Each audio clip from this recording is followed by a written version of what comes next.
आज मैं the day after tomorrow movie को एक्सप्लेन करूंगी। मूवी की फर्स्ट सीन में हम जैक हॉल नाम के एक आदमी को देखते हैं जो अपने दो साथी फ्रैंक और जेसन के साथ अटलांटिका में है। ये यहाँ पे बर्फ की सैंपल लेने आए हैं। अब तभी वहाँ पे बर्फ धस जाती है और इनकी ड्रिल मशीन नीचे गिर जाती है और यहाँ एक बहुत ही गहरी खाई बन जाती है। अब इन्होंने जो सैंपल्स लिए थे वो बर्फ की खाई की दूसरी तरफ थे, तो जैक किसी तरह से उन सैंपल्स को ले आते हैं और अब वो न्यू दिल्ली जाता है जहाँ पे यूएनई की एक कॉन्फ्रेंस है जहाँ पर वो ग्लोबल वार्मिंग के बारे में बताता है कि अगर ग्लेशियर्स पिघल गए तो गर्मी का मौसम इस दुनिया से खत्म हो जाएगा। लेकिन यूएसए वाइस प्रेसिडेंट कहता है कि इस काम में बहुत खर्चा है, इतना खर्चा कौन करेगा। जैक कहता है कि बर्फीली चोटियां बहुत तेजी के साथ गायब हो रही है और जो आखिरी छोटा सा बर्फ का टुकड़ा टूटा था उसका साइज एक पूरे सिटी के बराबर था। लेकिन जैक की ये बात पर कोई इतना ध्यान नहीं देता है क्योंकि इस काम में बहुत ज्यादा खर्चा होगा।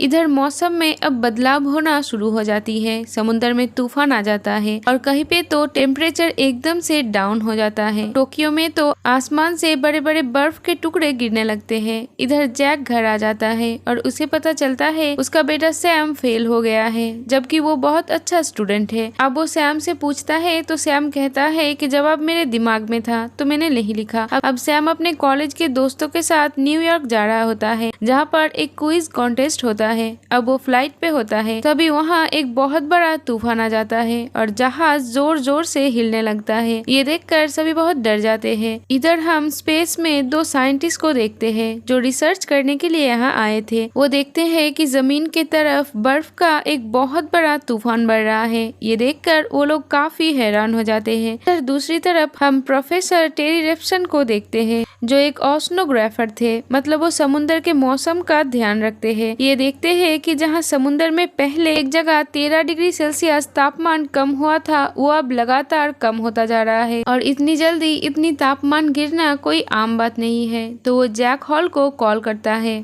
वो कहता है कि जैसा तुमने कहा था ग्लेशियर्स पिघलने से उत्तरी पूर्व महासागर की धाराओं पर असर पड़ेगा, लगता है वो असर पड़ना शुरू हो चुका है। जैक कहता है कि इसके लिए तो अभी बहुत साल बाकी है, अभी ऐसा नहीं हो सकता। तो वो प्रोफेसर रेप्सन की भेजी हुई ईमेल को चेक करता है। इधर सैम और उसके दोस्त न्यूयॉर्क पहुंच जाते हैं। सैम आसमान की तरफ देखता है कि बहुत सारे बर्ड्स उड़कर जा रहे थे। सैम को ये बात बहुत अजीब लगता है। अब वो लोग उस जगह पहुंच जाते हैं जहाँ कैंपेन होने वाला था और इनका पहला राउंड बहुत अच्छा होता है और अब ब्रेक दी जाती है। अब यहाँ ये एक लड़के से मिलते हैं और इनकी दोस्ती हो जाती है। इधर जैक अपने सीनियर को एक मशीन बनाने का इजाजत मांगता है जो मौसम के बारे में जानकारी देगी, लेकिन वो सीनियर जैक को मना कर देता है।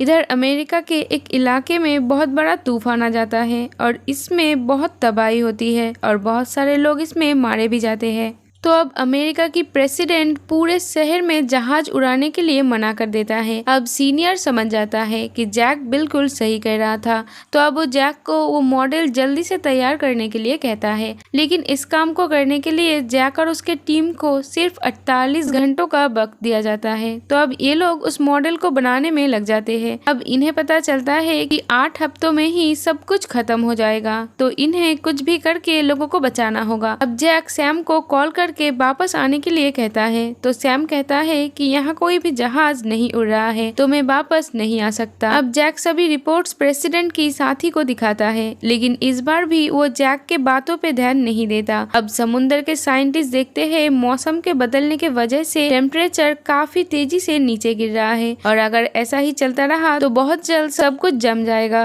इधर नॉर्थ में टेम्परेचर के बदलाव से यहाँ बर्फ का तूफान आ जाता है। स्कॉटलैंड में हम 3 हेलीकॉप्टर को उड़ता हुआ देखते हैं, लेकिन इस तूफान के वजह से हेलीकॉप्टर जम जाता है और क्रैश हो जाता है और हेलीकॉप्टर के सभी लोग भी जम जाते हैं और इनके मौत हो जाती है। जैक को स्कॉटलैंड के इस खराब मौसम के बारे में पता चलता है। वो समुद्र के साइंटिस्ट को ये बात बताता है क्योंकि वो भी वहाँ पर था। वो उन्हें जल्द से जल्द वहाँ से निकलने के लिए कहता है क्योंकि बर्फ का एक बहुत बड़ा तूफान उनके तरफ बढ़ रहा है। तो वो साइंटिस्ट कहता है कि अब बहुत देर हो चुका है और अब बर्फ का एक बहुत बड़ा तूफान तेजी से उनके तरफ बढ़ता है और इससे समुद्र के साइंटिस्ट और उनके सभी साथी मारे जाते हैं। न्यूयॉर्क में भी बहुत तेज बारिश होने लगता है और सैम अपने फ्रेंड के साथ वहीं पे फंस जाता है। अब गार्ड उन सबको लाइब्रेरी में जाने के लिए कहता है। अब तभी एक काफी बड़ी लहर उनके तरफ आने लगता है, तो सैम और उसके दोस्त जल्दी से लाइब्रेरी में आ जाते हैं और अब चारों तरफ पानी फैल जाता है। लाइब्रेरी के एक फोन से सैम किसी तरह अपने डैड को कॉल करता है और वो न्यूयॉर्क के हालात के बारे में बताता है। जैक कहता है कि कुछ भी हो जाए तुम लोग इस लाइब्रेरी को छोड़कर कहीं नहीं जाओगे और मैं तुम्हें लेने जरूर आऊंगा। अब जैक प्रेसिडेंट से मिलता है और उन्हें सारी रिसर्च की जानकारी देता है। तो अब ये फैसला होता है कि अब वो नॉर्थ के लोगों के मदद करेंगे। वहाँ फंसे हुए लोगों को निकालकर वो साउथ में भेज देंगे क्योंकि साउथ के हालात इनसे बेहतर थे। अब जैक अपने दो साथियों को लेकर अपने बेटे को लाने के लिए न्यूयॉर्क के लिए निकल जाता है। इधर न्यूयॉर्क में टेम्परेचर बहुत ज्यादा कम हो जाता है और सारा पानी जम जाता है। अब पुलिस ऑफिसर को बाहर कुछ लोग दिखता है जो साउथ के तरफ चल के जा रहे थे, तो ये देखकर लाइब्रेरी में रुके हुए कुछ लोग भी चल के साउथ की तरफ जाने का कहता है। सैम उन्हें ऐसा करने से मना करता है। वो कहता है कि मेरे डैड मौसम के साइंटिस्ट है और मेरी उनसे बात हुई है और उन्होंने हमें यहीं रुकने के लिए कहा है क्योंकि टेम्परेचर बहुत तेजी से गिर रहा है। अगर हम बाहर गए तो हम जम के मर सकते हैं। मेरे डैड ने वादा किया है कि वो हमें बचा लेंगे, पर कोई भी सैम के बातों पर यकीन नहीं करता। कुछ लोग और सैम के अलावा बाकी सभी लोग यहाँ से निकल जाते हैं। इधर गवर्नमेंट लोगों को साउथ में भेज रहे थे।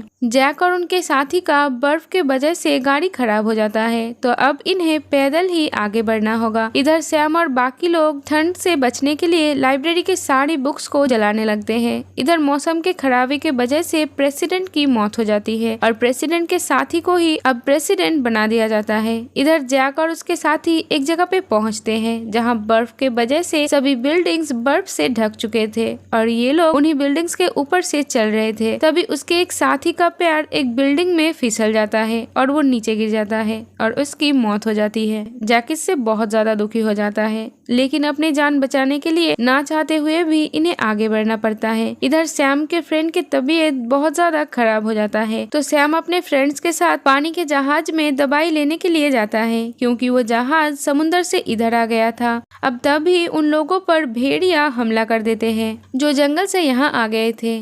वो सैम के फ्रेंड को जख्मी कर देता है, लेकिन जैसे तैसे सैम अपने दोनों दोस्तों को लेकर लाइब्रेरी आ जाता है और वो मेडिसिन उसके दोस्त को देता है और वो थोड़ा अच्छा फील करता है। इधर जैक का साथी अचानक नीचे गिर जाता है क्योंकि ठंड के वजह से वो बेहोश हो गया था, तो अब जैक उसे लेकर एक जगह पे रुकता है। इधर स्पेस में दोनों साइंटिस्ट को अब बर्फीला तूफान कम होता हुआ दिखता है, तो अब न्यूयॉर्क में भी तूफान रुक जाता है और जैक के साथी को भी अब होश आ जाता है और बहुत जल्द वो सैम के पास पहुंच जाते हैं। सैम उन्हें देखकर बहुत खुश होता है। जैक अब अपने सीनियर को कॉल करके मदद मांगता है, तो सीनियर प्रेसिडेंट को ये बात बताता है और प्रेसिडेंट वहाँ हेलीकॉप्टर भेज देता है सभी को बचाने के लिए और अब हेलीकॉप्टर यहाँ पहुँच जाता है और सभी को बचा लेते हैं। ये लोग देखते हैं कि न्यूयॉर्क में अभी भी बहुत सारे लोग बचे हुए थे। अब मौसम धीरे धीरे ठीक होने लगता है और कुछ वक्त बाद सब कुछ नॉर्मल हो जाता है। अब प्रेसिडेंट सभी से माफी मांगते हैं क्योंकि जब जैक इन्हें मौसम की खराबी के बारे में बताया था